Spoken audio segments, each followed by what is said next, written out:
சவுக்கு media நேயர்களுக்கு வணக்கம். அரசியல் மற்றும் சமூகம் சார்ந்து பல்வேறு விஷயங்கள் பேச இருக்கோம். வாங்க சார். வணக்கம் சார். வணக்கம் மாலதி. வணக்கம் நிதேஷ். தாவேகா எம்எல்ஏக்களை விலைக்கு வாங்கி விஜயோட அரசை கவிழ்ப்புறதற்கு எல்லா வேலைகளும் நடந்துட்டு இருக்கு. நேற்று கூட பார்த்தீங்கன்னா 2,89,00,000 ரூபாய் கைப்பற்றியிருக்காங்க ஒரு சிட் ஃபண்ட் கம்பெனிலேருந்து அப்படின்னு சொன்னீங்க. இப்படி தோண்ட வந்துக்கிட்டே இருக்கு நிறைய தகவல்கள்.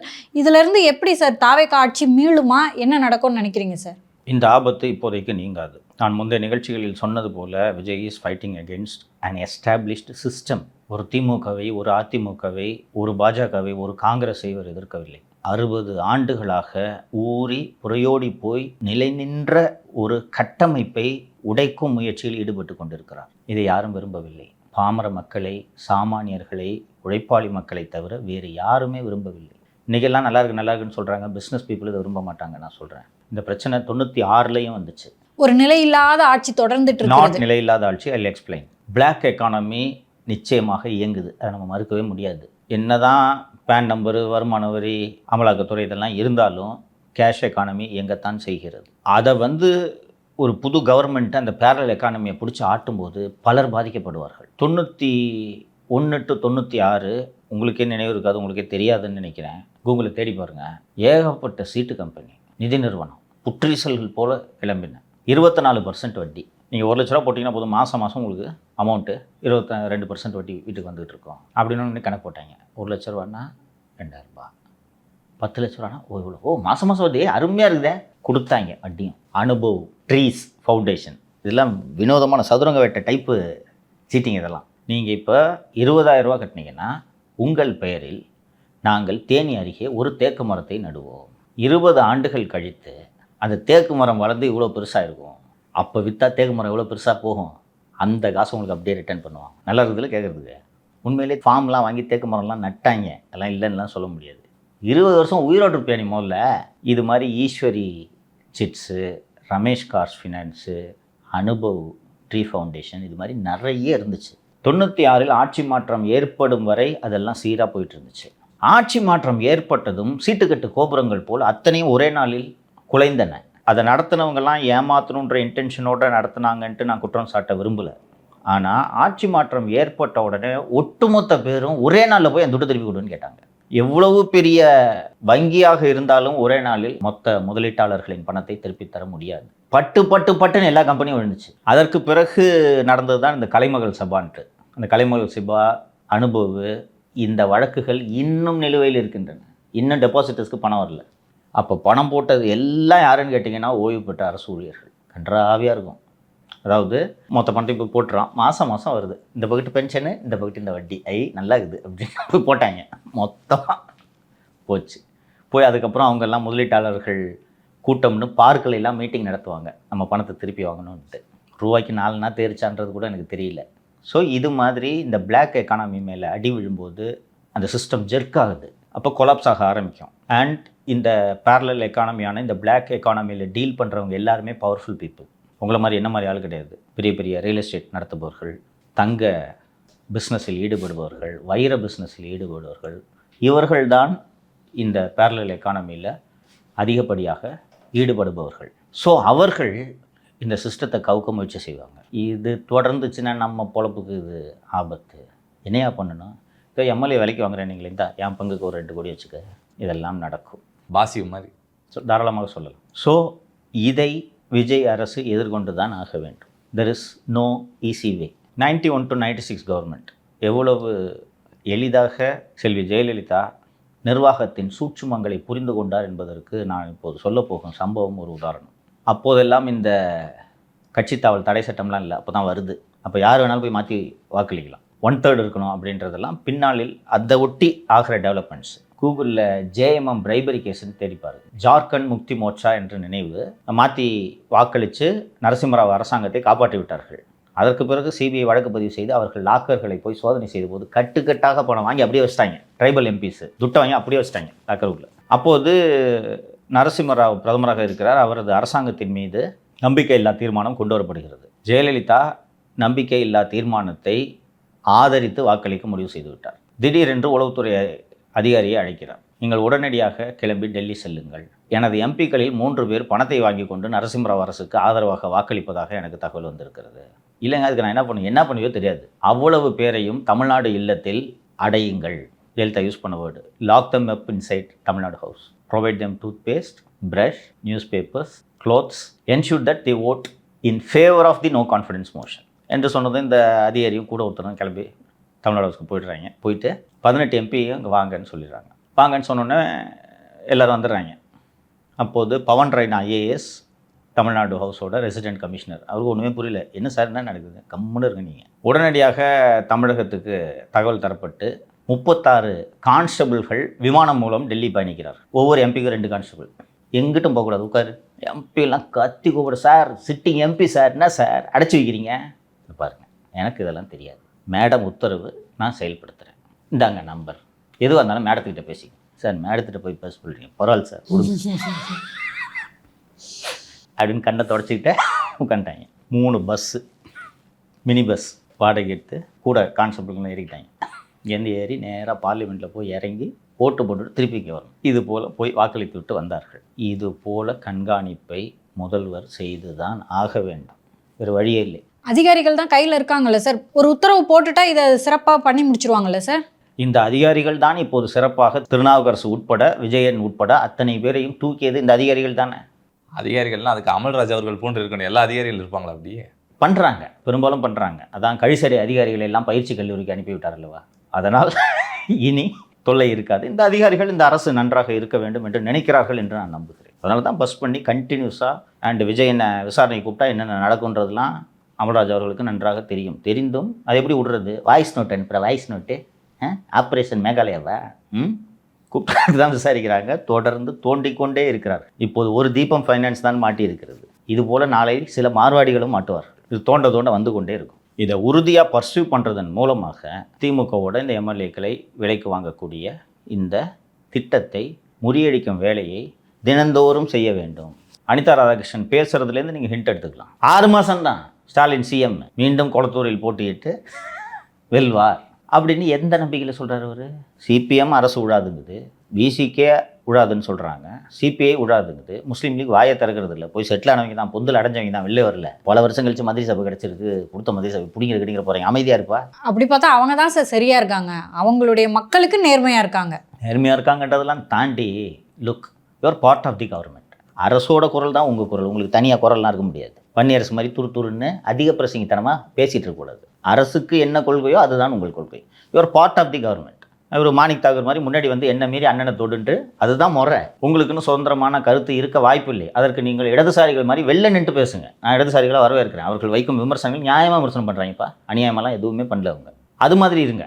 கவர்மெண்ட் உள்ள போயிட்டுலாம் அந்த நொல்ல சொல்கிறது, நொட்டை சொல்கிறது, இந்த துறையோட பேர் மாற்றுறது எனக்கு பிடிக்கல, நல்லா இல்லை, நேற்று பிடிச்சது இன்றைக்கி பிடிக்கல, இப்படிலாம் பேசினது கூடாது. ஒரு வன்னியரசு அவர்கள் கரெக்டாக தான் சார் இருக்காரு. திருமாவளவன் அவர்கள் தான் ஏதாவது பேசி கூட சரி, தலைவர் மீறி ஏதாவது பேசிட முடியுமா அப்படின்னு அவரு பாவம் அனுசரித்து போகிறாரு.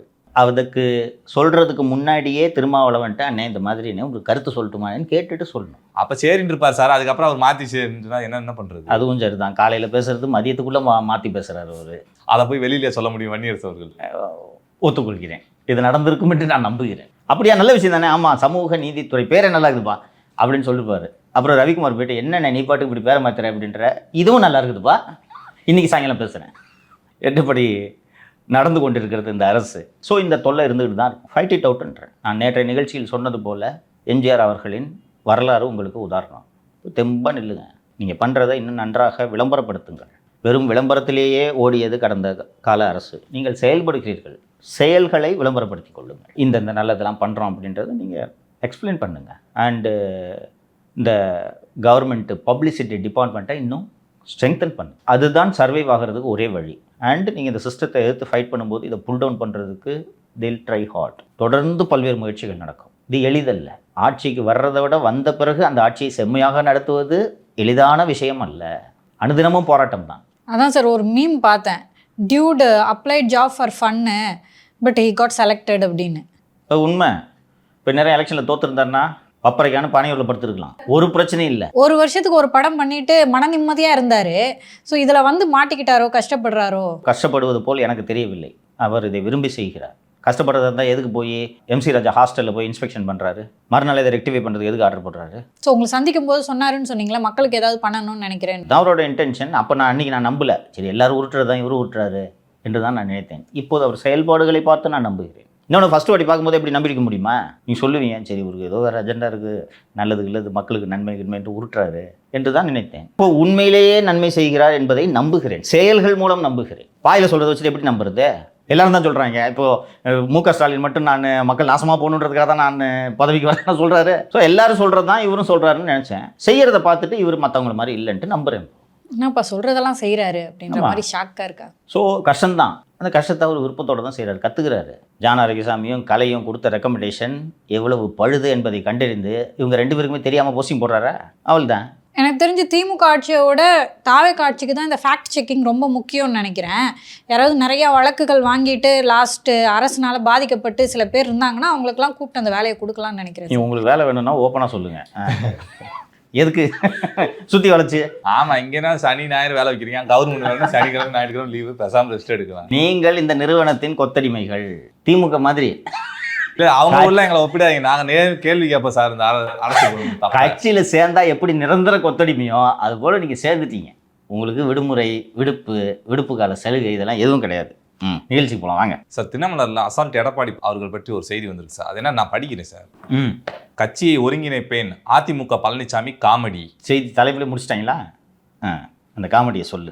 அதிமுகவை நிச்சயம் சீரமைத்து ஒருங்கிணைத்து வெற்றி பெற வைப்பேன் என அக்கட்சி பொதுச் செயலாளர் பழனிசாமி நிர்வாகிகளிடம் பேசியுள்ளார். சட்டசபை தேர்தல் தோல்விக்கு பின் அதிமுக நிர்வாகிகளை மாவட்ட வாரியாக அழைத்து பழனிசாமி ஆலோசனை நடத்தி வருகிறார். இதுவரை 28 மாவட்டங்களை சேர்ந்த அதிமுக நிர்வாகிகளை பழனிசாமி சந்தித்து பேசியுள்ளார். இது குறித்து அமைப்பு செயலாளர் கூறியதாவது: புதுக்கோட்டை, கடலூர் மாவட்ட நிர்வாகிகளை கடந்த 16ஆம் தேதி சந்தித்த பழனிசாமி, கட்சியை இணைந்து சீரமைப்போம், வெளியேறியவர்களுக்கு பதில் புதியவர்களை நியமித்து நானே கட்சியை சீரமைக்கிறேன், இடைத்தேர்தலில் நிச்சயம் வெற்றி பெறுவோம் என பேசியுள்ளார். இதே கருத்தை தான் பல மாவட்ட நிர்வாகிகளிடம் பழனிசாமி பேசி வருகிறார்.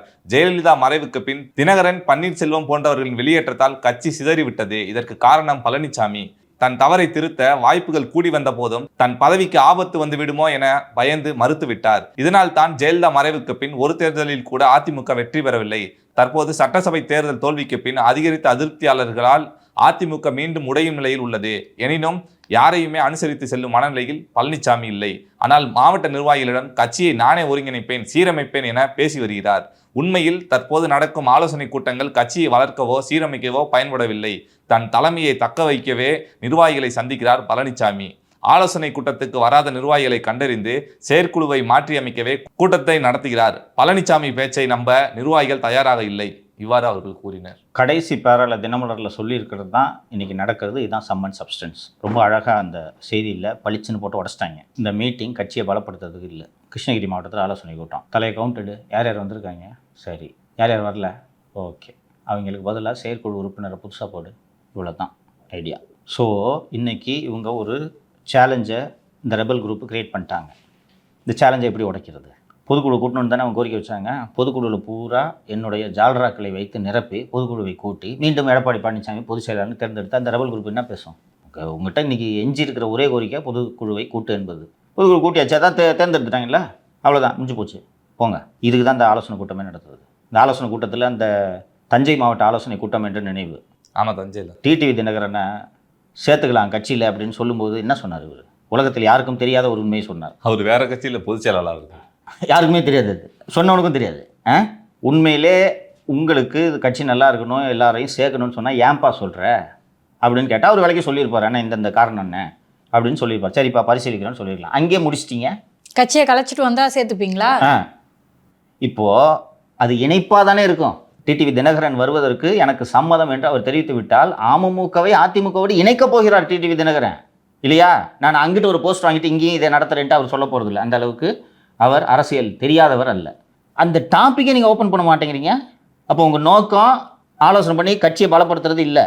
அப்படின்னா சிவி சண்முகம் மேலே வந்து எஃப்ஐஆர் பதிவு பண்ண சொல்லுவாரா சார்? அட்டெம்ப்ட் மர்டர் வெறி பிடிச்ச மாதிரி இருக்கா மாலதி. இந்த 25 பேரோட எதிர்காலத்தை, அவங்க சப்போர்ட்டர்ஸோட எதிர்காலத்தை காலி பண்ணி இவங்களை பூரா கட்சியை விட்டு தூக்கி போடணும். ஆனால் இவர் நினைப்பது போல் நடக்காது. சனிக்கிழமை வெளியான ஜூனியர் உடனில் ஒரு கவர் ஸ்டோரி வந்திருக்கு. எடப்பாடியை மாத்துங்க ஜி, கதரும் மாஜிக்கள் கை கொடுக்குமா டெல்லி என்ற தலைப்பில் அந்த கவர் ஸ்டோரி வந்திருக்கு. எதற்கெடுத்தாலும் 47 இடங்களில் வெற்றி பெற்றிருக்கிறோம், 1 கோடிக்கும் மேல் வாக்குகள் பெற்றிருக்கிறோம் என பெருமை பேசுகிறார் எடப்பாடி.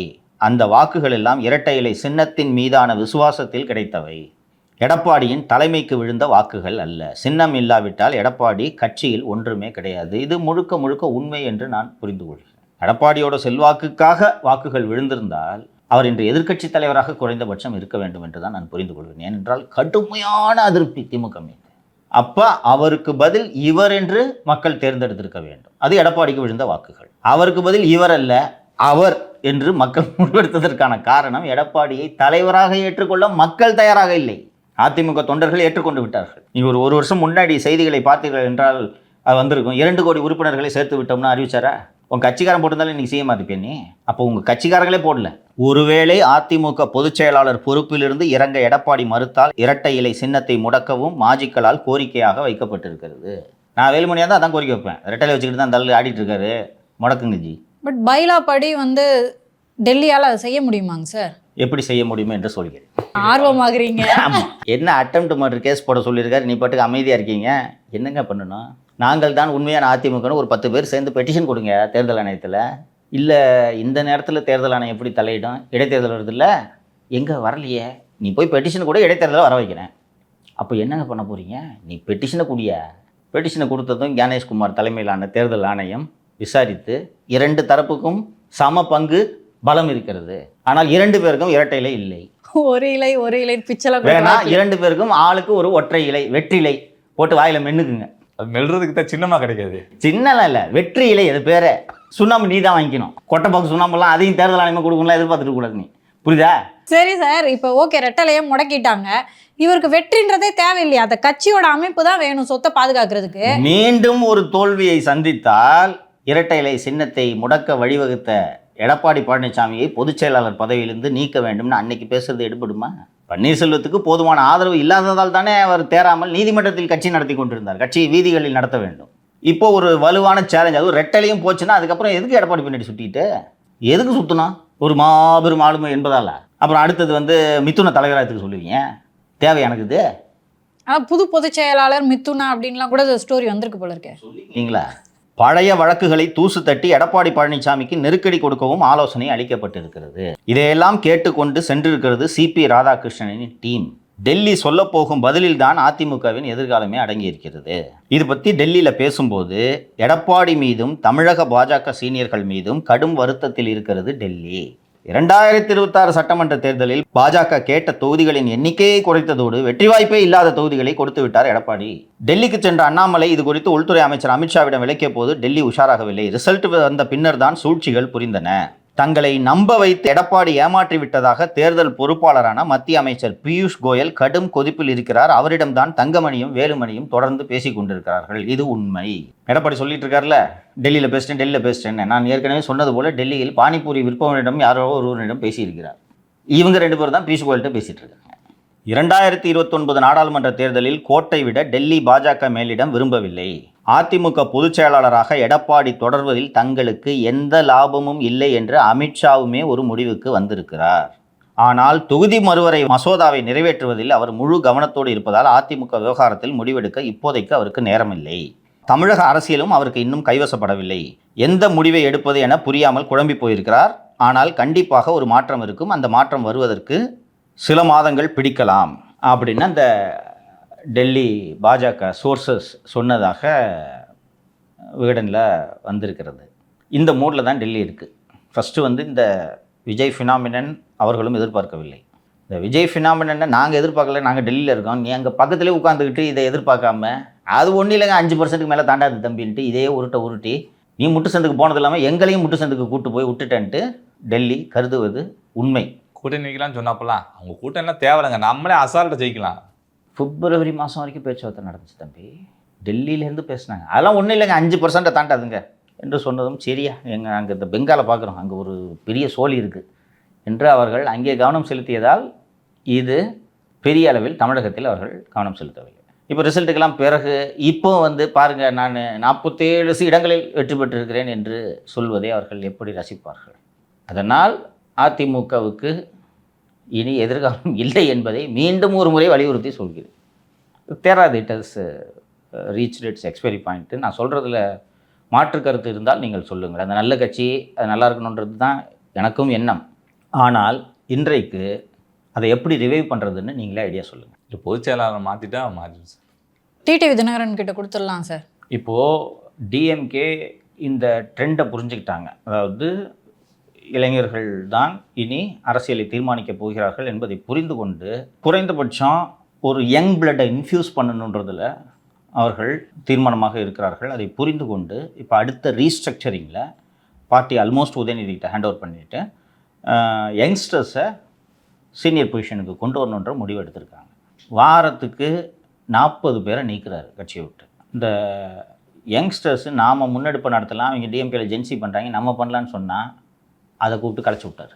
என்னப்பா அது அதிக பிரசங்கித்தனா, கட்சியை பலப்படுத்துகிற எல்லாம் பண்ணுறீங்க போல இருக்கு, நாங்கள் என்ன பண்ணிட்டுருக்கோம், எனக்கு நேர் எதிரான வேலையை நீங்கள் செஞ்சுட்டு இருந்தீங்கன்னான்ட்டு கெடுத்து விட்டார்.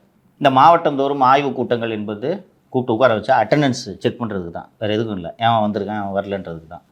இப்போ எப்படி இந்த கட்சி ரிவைவ் ஆகும் சொல்லுங்கள், ஏதாவது ஒரு ஐடியா சொல்லுவோம் பார்ப்பார் பழனிசாமி, புரிந்துக்கிட்டு அதை இம்ப்ளிமெண்ட் பண்ணுறாரான்னு பார்ப்போம். சொல்லுங்கள், நீங்கள் வழி சொல்லுங்கள். நீங்கள் அரசியல் 2 பேருமே கூர்ந்து நோக்குபவர்கள் தான், சொல்லுங்கள். வெளியே போன எல்லாத்தையும் அனுசரித்து ஒன்று தானே வழி. மினிமம் ஃபஸ்ட்டு யங்ஸ்டர்ஸ் தேவை, அதை நீங்கள் அடுத்த கட்டமாக கூட பண்ணிக்கோங்க.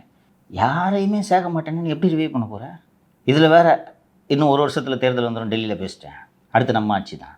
இல்லை அவர் சொல்கிறாரு புதுசாக வரவங்கள வச்சு நம்ம கட்சி இது பண்ணலாம் அப்படின்னு சொல்லிட்டு. புது ஆளை வச்சு எப்படி சார் அங்கே எம்எல்ஏ வந்து ஜெயிக்க முடியும்? தம்பி புதுசாக யாரையா வர்றா? இன்னொன்று விஜய் அவர்கள் மாதிரி எடப்பாடி பழனிசாமி ஸ்டாராக இருந்தால் கூட நின்று எல்லாரும் ஜெயிச்சிருவாங்க. புதுசாக யார் வர்றா அதை சொல்லு. இப்போ நான் எளிதாக ஒரு விஷயத்த சொல்கிறேன். உள்ளாட்சி தேர்தல் எடுத்துக்கோ. உள்ளாட்சி தேர்தல் வருது, அனௌன்ஸ் பண்ணிட்டாங்கன்னு வச்சுக்கோங்க. இன்னொரு ரிசைன் பண்ணுற அந்த அம்மா ஜோதி நிர்மலாசாமி நினைவுபடுத்தினேன். உள்ளாட்சி தேர்தல் அனௌன்ஸ் பண்ணிடுறாங்க. இப்போ நீ இந்த லோக்கலில் ஒரு கிளைக்கழக செயலாளராக இருக்கிற, ஏன் நம்ம பழைய வீட்டு ஓனர் எடுத்துக்கலாம், பில்டிங் ஓனர், அவர் கவுன்சிலர் தேர்தலில் போட்டிடணும்னு நினைக்கிறார். மினிமம் எவ்வளோ செலவாகும்? வாக்காளருக்கு பணம் கொடுக்குறதெல்லாம் விட்டுரு, எவ்வளோ செலவாகும் கவுன்சிலர் எலெக்ஷனுக்கு? 1 கோடி ஆகுமா? 1 கோடி 20 லட்சம் வாங்கிங்க. நான் அதிகம்லாம் போடல, 20 லட்சம். இப்போது இந்த 20 லட்சம் நீ செலவு பண்ணணும். ரெட்டலையில் 20 லட்சம் செலவு பண்ணி ரெட்டலையில் நின்று நீ ஜெயிக்க முடியுமா? 20 லட்சம் செலவு பண்ணி ஜெயிக்க முடியும்னா நீ செலவு பண்ணுவ. நான் பெரிய பணக்காரனாக இருந்தாலும் போனால் போதுன்னு யாராவது 20 லட்சத்தை தூக்கி போடுவாங்களா?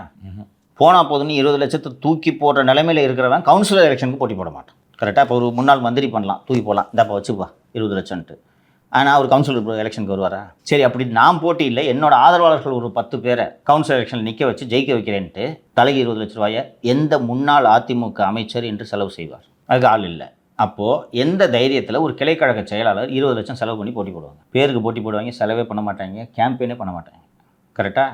அதெல்லாம் மீறி எக்ஸ்ட்ராடினரியாக உள்ளூர் தொகுதியில் செல்வாக்கு இருந்தால் அவர் இந்த உள்ளாட்சி தேர்தலில் ஜெயிக்கலாம். அப்போயும் ஜெயிக்க முடியாது. பெரும் செல்வாக்கு உள்ள முன்னாள் அமைச்சர்கள் இளைஞர்களிடம் தோற்றார்களா? அப்போ எப்படி கட்சி நடத்த போகிறீங்க? குறைந்தது கட்சியிலிருந்து வெளியேறியவர்களை உள்ளே அழைத்தாலாவது உங்களுக்கு செல்வாக்கு கூடும். இப்போ ஒரு ஏரியாவில் அமமுகவுக்கு செல்வாக்கு இருக்கும், அந்த இடத்துல அமமுக அதிமுக ரெண்டும் இணைந்து வேலை செய்தால் ஜெயிக்கலாம். அதற்கு தனித்தனி கட்சியாக இருந்தால் பிரயோஜனம் இல்லை. ஏன்னா தனித்தனி கட்சியாக இருந்தால் அமமுகவும் கேண்டிடேட் போடுவாங்க, நீங்களும் கேண்டிடேட் போடுவீங்க, ஈஸியாக சேர்ந்து எல்லாம் தாவேக்காவை ஜெயிக்க வைக்க போகிறீங்க. அதானே? எப்படி ரிவைவ் ஆகும்? இங்கே யாரும் சமூக சேவை இயக்கம் நடத்தவில்லை, அரசியல் கட்சி நடத்துகிறார்கள். அரசியல் கட்சி என்றால் அதிகாரம் வேண்டும். அந்த அதிகாரத்தை அடைய வாய்ப்பே இல்லை எனும்போது எதற்காக உங்கள் கட்சியில் நீடிக்க வேண்டும்? இந்த கேள்வி ஒவ்வொரு அதிமுக தொண்டனிடமும் வந்துவிட்டது. அதனால்தான் சாறை சாறையாக வெளியேறி கொண்டிருக்கிறார்கள். அவர்கள் வெளியேறட்டும், ஒருவரையும் நான் அழைக்க மாட்டேன் என்ற முடிவில் எடப்பாடி பழனிசாமி இருக்கிறார். ஸோ அதிமுக என்ற மாபெரும் இயக்கத்துக்கு இறுதி அத்தியாயத்தை எழுதி முடித்து விட்டார். கடைசியாக ஃபினிஷிங் டச்சப் பண்ணிகிட்ருக்கார். அடுத்ததான் அந்த புத்தேரி ஏரியா மறுசீரமைப்பு பண்ணுறதுக்கு ஒரு 8 கோடி ஒதுக்குனாங்க. ஆனால் அது நிறுத்தப்பட்டிருக்காங்க சார். என்ன சார் காரணம்? சிஎம்டிஏ சம்பளம் கூட கொடுக்க காசு இல்லாமல் அரசுகிட்ட கையேந்தி நிற்கிறது என்று 2 நாட்களுக்கு முன்னால் செய்திகளில் பார்த்தோம். புத்தேரி என்ற ஏரியை மறுசீரமைப்பு செய்வதற்கு சிஎம்டிஏ 3.4 கோடி நிதி வேண்டும் என்று நிதியை நாங்களே போட்டு பண்ணுறோன்ட்டு சிஎம்டிஏ களத்தில் இறங்குகிறது. அந்த ஏரி தாம்பரம் மாநகராட்சியின் எல்லைக்கு உட்பட்டது. தாம்பரம் மாநகராட்சி தான் அதை சீரமைக்கணும். சிஎம்டிஏ அண்ணன் இருக்கேன், நான் இருக்கும்போது எதுக்கு நீங்கள் கஷ்டப்பட்டுட்டீங்க, நான் வர்றேன்ட்டு வந்துட்டாங்க. காசே இல்லை, அப்புறம் எதுக்கு தான் போகிறாங்க? இதுக்கு தான் 3,40,00,000 போடப்பட்ட அந்த திட்டம் ஒரு சில மாதங்களில் 8.15 கோடியாக உயர்கிறது. எப்படின்னா கன்சல்டண்ட்டை கொடுத்துருப்பாங்க, வீங்கிச்சு ப்ராஜெக்ட் காஸ்ட்டு. வீங்கி இங்கே ஒர்க்கெல்லாம் ஸ்டார்ட் பண்ணலான்னு போகும்போது அந்த ஏரியை சுற்றியுள்ள ஆக்கிரமிப்புகளை முதலில் அகற்றுங்கள் என்று தேசிய பசுமை தீர்ப்பாயம் ஒரு தீர்ப்பு அளித்திருக்கிறது.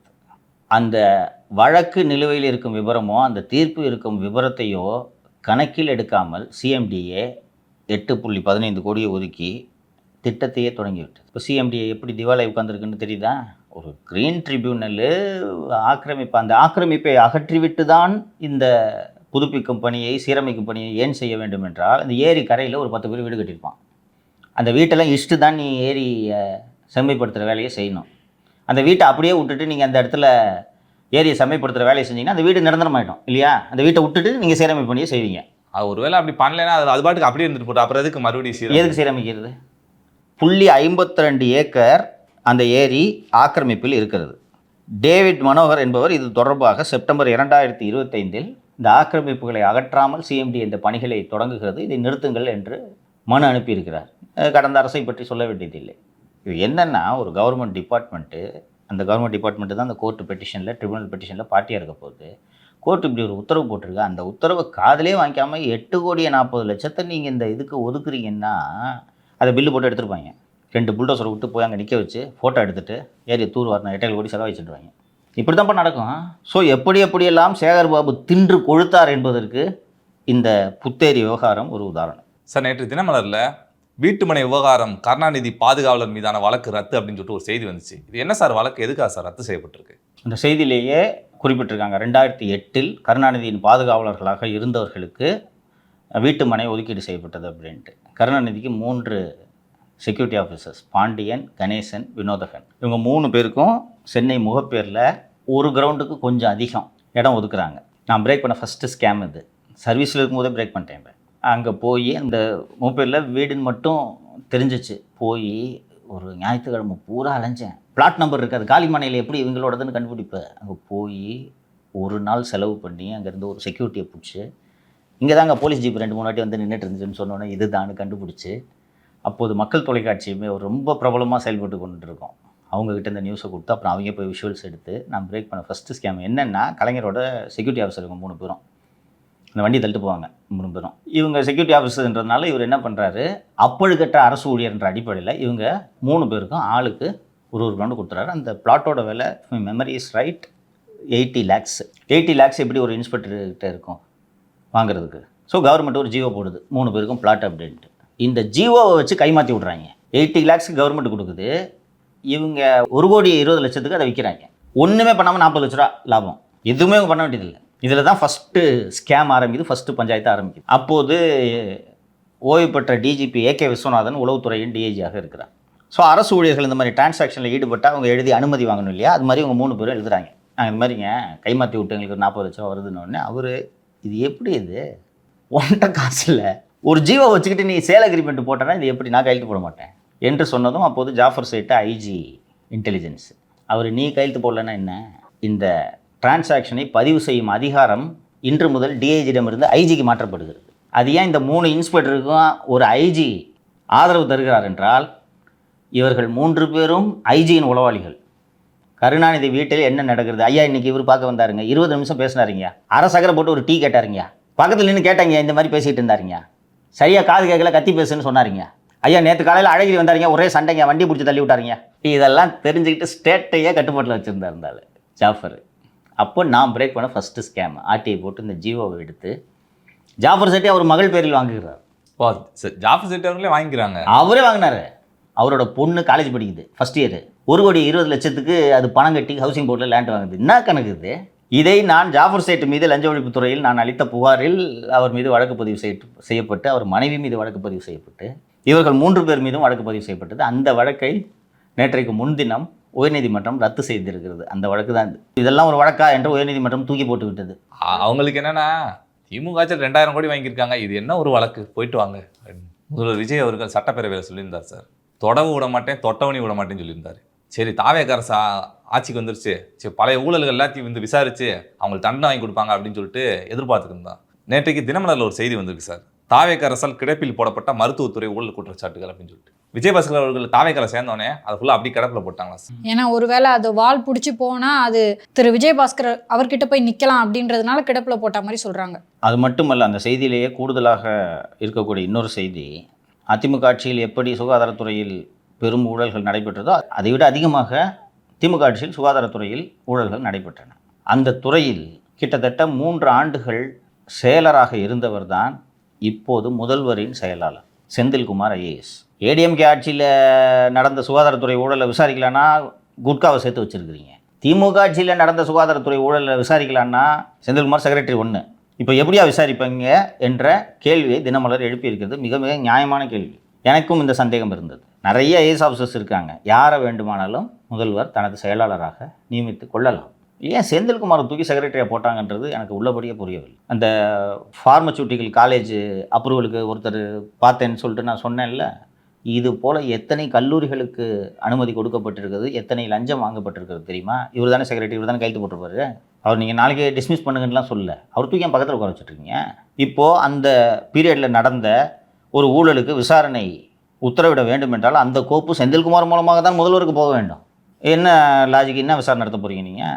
5 ஆண்டுகள் திமுக ஆட்சியில் அதிகாரமிக்க பதவியில் ஒரு நாள் கூட இருக்காத அதிகாரிகள் இருக்கிறார்கள் இல்லையா? அவங்கள போட்டிங்கன்னா பிரச்சனையே இல்லை. ஆமாம் ஓவராக ஆட்டினா இந்தாங்க போடுங்க சார், விசாரணை போடுங்க, விட்டாதீங்க சார். உமாநாத் கூட சிக்குவார்னு நினைக்கிறேன். உமாநாத் சிக்க மாட்டார் மாலதி. என்ன காரணம்னா அவர் எதுலேயுமே கையெழுத்து போட மாட்டார். சிஎம் செக்ரட்டரி ஃபைலு தான் அவர்கிட்ட வரும், எல்லாம் ஓரல் இன்ஸ்ட்ரக்ஷனு. அதுக்காக உமாநாத்தை பிடிக்க முடியாதுன்னா இல்லை.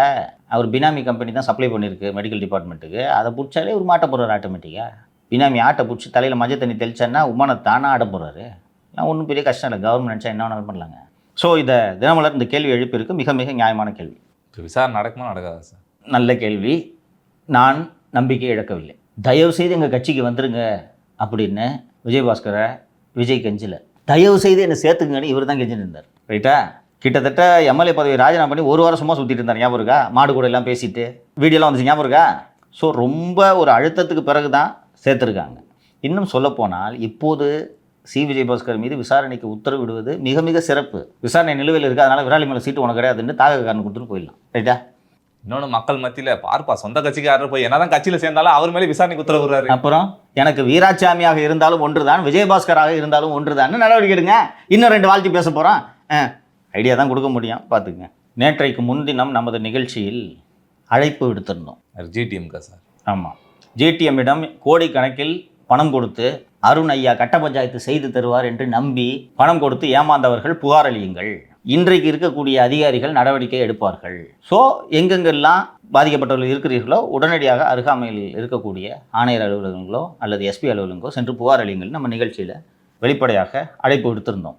சென்னை ஆற்காடு சாலையில் உள்ள செல்வந்தர்கள் வசிக்கக்கூடிய ஒரு அடுக்குமாடி குடியிருப்பில் குடியிருந்த ஜிடிஎம் நமது அரசியல் அரட்டை நிகழ்ச்சியை பார்த்திருக்கிறார். 5 மணிக்கு நிகழ்ச்சி ஒளிபரப்பாகியது. 5:40 என்னமோ இந்த பகுதி வந்தது. 5:50 பெட்டியை கட்டி கொண்டு கிளம்பி விட்டார். திரும்ப பெங்களூருக்கு போயிட்டாரா? அங்கே போனால் பிடிச்சிருவீங்களா? ஃபேமிலி எங்கே தானே இருக்கு. எங்கே சென்றார் என்றே தெரியவில்லை. வெளிநாட்டுக்கும் போக முடியாது, கெடுத்துட்டீங்க. பாவிகளா பாஸ்போர்ட் ரிவர்வ் பண்ணிட்டீங்க. நல்லா இருப்பீங்களா? ஸோ இப்போது எங்கோ ஒரு இடத்தில் தலைமறைவாக இருக்கிறார். மத்திய புலனாய்வு ஏஜென்சிகளிடம் அருணுடைய மகள் செல்வி சார்வியா அருணுடைய சகோதரியின் மகன் பிரவீன் மற்றும் ஜிடிஎம் என்கிற கௌதம் ஆகியோர் எல்லாம் சேர்ந்து மணி லாண்டரிங்கில் ஈடுபட பயன்படுத்திய கம்பெனியின் விவரங்கள் அனைத்தும் அமலாக்கத்துறையிடம் இருக்கிறது. விசாரணையை அவர்கள் ஏற்கனவே தொடங்கிவிட்டார்கள். மாநில அரசு ஒரு எஃப்ஐஆரை போட்டு விட்டா லொடுக்குன்னு இடி உள்ளோம். இப்போது ஒரு அந்த இடி எடுத்திருக்கக்கூடிய அந்த டேட்டா வச்சு போட்ட ஒரு கிராஃபிக் கார்டு காட்டுறேன் நான்.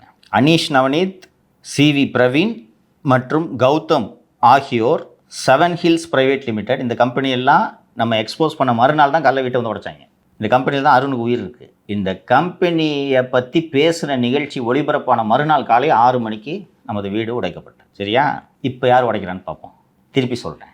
சார்வியா அருண் மற்றும் அனீஷ் நவநீத் ஆகிய 2 பேர் இயக்குநர்களாக இருக்கும் கம்பெனிகள் 7 hills private limited. Aneesh Navaneeth இயக்குனராக இருக்கும் மற்றொரு நிறுவனம் Ranganatha Perumal India private limited. Aneesh நவநீத்தும் அருண் டாக்டரும் ஒரு நிறுவனத்தில் இருக்காங்க. அந்த அனீஷ் நவநீத்தும் அருணோட சகோதரி மகன் பிரவீனும் Ranganatha Perumal India private limited என்ற நிறுவனத்தில் இருக்கிறார்கள். இந்த பிரவீனும் கௌதமும் Tirupati Venkatachalapathi trading private limited என்ற நிறுவனத்தில் இருக்கிறார்கள். கௌதமும் பிரவீனும் சேர்ந்து கீஸ் ரியாலிட்டி பிரைவேட் லிமிடெட் என்ற நிறுவனத்தில் இருக்கிறார்கள். இந்த 4 நிறுவனங்களுக்கு இடையே கோடிக்கணக்கில் பணப்பரிமாற்றம் நடந்திருக்கிறது. அந்த விவரம் என்னிடம் இல்லை. இதில் ஒரு நிறுவனத்தில் வெளிநாட்டிலிருந்து முதலீடு வந்துள்ளது. அதை ஃபாரின் டைரக்ட் இன்வெஸ்ட்மெண்ட்டுன்னு அந்த முதலீட்டை இவங்க, அதாவது வெளிநாட்டிலேருந்து ஒரு கம்பெனி இந்தியாவில் பிஸ்னஸ்க்காக இன்வெஸ்ட்மெண்ட்டுன்னு இவங்க மத்திய அரசில் அனுமதி வாங்கி பண்ணியிருக்காங்க. ஆனால் அது ட்ரக் மணி. இந்த விவரங்கள் எல்லாம் அமலாக்கத்துறையால் எடுக்கப்பட்டு விட்டன.